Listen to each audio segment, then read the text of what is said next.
मंडळी, आज करू आपण अळीवाची खीर. त्यासाठी मी काय काय साहित्य घेतलं ते दाखवते. हे बघा, इथं 1 वाटी याच्यात दूध घेतलं, 1 वाटी इथं आहे. साखर पाऊण वाटी, म्हणजे अर्धी वाटी पुरे झाली.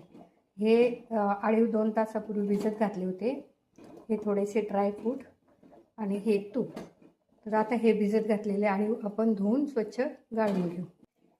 आता हे स्वच्छ धुतलेले अळीव आपण याच्यात घालू आणि हे छान ढवळून घेऊ. आता गॅस पेटवू.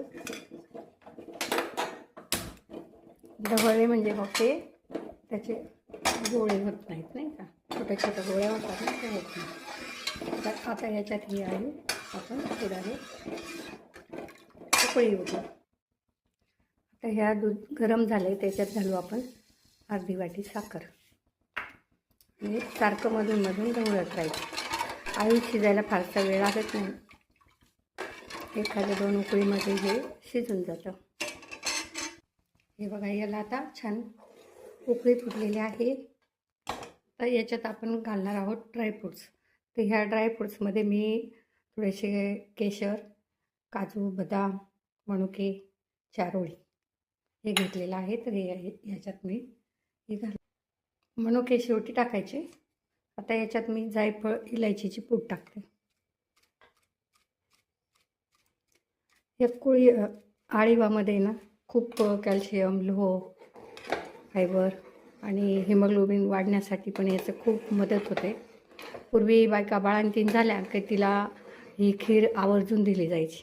त्याचं कारण होतं की तिचं जे रक्ताची कमतरता झालेली असते ती भरून निघण्यासाठी, हाडांसाठी, सांध्यांसाठी ही खीर खूप उपयुक्त असते. त्याच्यात भरपूर प्रमाणात कॅल्शियम आणि लोह असतं.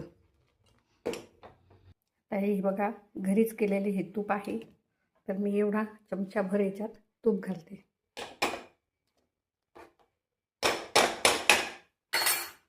आता हे तूप टाकून एकदा एक छान 2 मिनटं उकळू द्यायची की आपली खीर खाण्यासाठी रेडी झाली.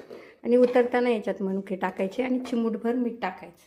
गोड पदार्थात चिमूटभर मीठ टाकलं की त्या पदार्थाची चव अजून छान वाढते. हे बघा, खूप सुंदर खीर झाली आपली.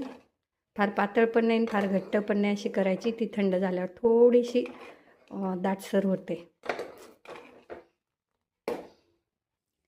तर तुम्ही बघू शकता अशी आपली ही छान खीर तयार झाली. तर तुम्ही बघू शकता आपली ही अळीवाची खीर अशी छान तयार झाली. तर बघा, इतका स्वाद पण खूप छान येतो आणि खायला पण खूप